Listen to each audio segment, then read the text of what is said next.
I hope this doesn't happen to anyone, but I already know people that have experienced this.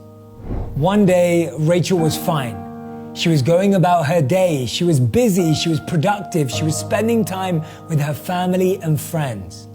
But then all of a sudden, she developed a cough and started to get a high fever, and she had no idea what it was. When she went to get checked at the hospital, they realized that it was COVID-19. She wasn't allowed to leave the hospital. She couldn't go back to her husband and her family and her friends. She had to stay there. But she was young and healthy, or so they thought. So they thought she would be fine if she just stayed there and recovered. By the time you see this video, there will be over 1 million cases of COVID-19 in the United States alone, with over 56,000 deaths and over 137,000 recoveries. There are over 3 million cases in the world, and over 211,000 deaths, and over 919,000 that have recovered. But Rachel's story was not one of recovery.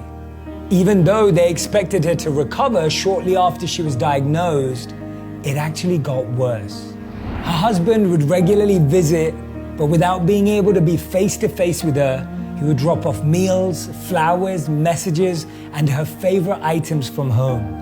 She had beaten diseases before, so the doctors believed that she'd be able to fight this one off as well. She'd FaceTime her husband every day until she couldn't. COVID-19 gave her a cardiac arrest, and so she sadly passed away. Her husband wasn't by her side. There were so many things that he wanted to say to her, so many memories he wanted to relive with her, so many new memories he wanted to make with her, so many plans and dreams they had together. They had their whole life ahead of them, or so they thought. He was heartbroken, completely distraught. No one could come to see him, and he didn't really want to pick up the call to anyone. It was the toughest time in his life, and he was going through it alone.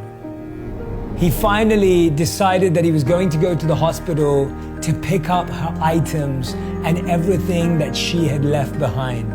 When he got home, he opened her phone to see the pictures they had and wanted to start looking through all the memories that they had captured.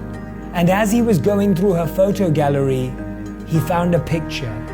This picture was of a note, and on that note, she had written to him, this is what it said. My love, I love you more than you could imagine.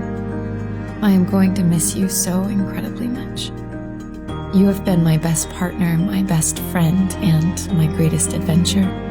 From the moment we met, I knew you were the person I wanted to spend my life with.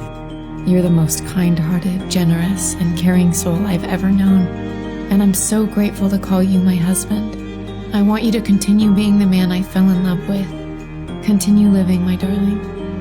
I know this all feels scary, but I promise it's going to be okay.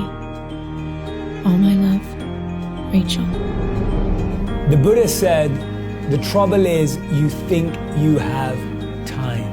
You never know how long you have with someone, so don't waste it arguing. Don't waste it complaining and comparing and criticizing, and don't waste it fighting.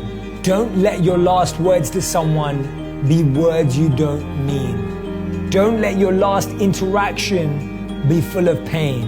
Don't let your last shared emotion be anger, because you don't know when your last time will be your last ever.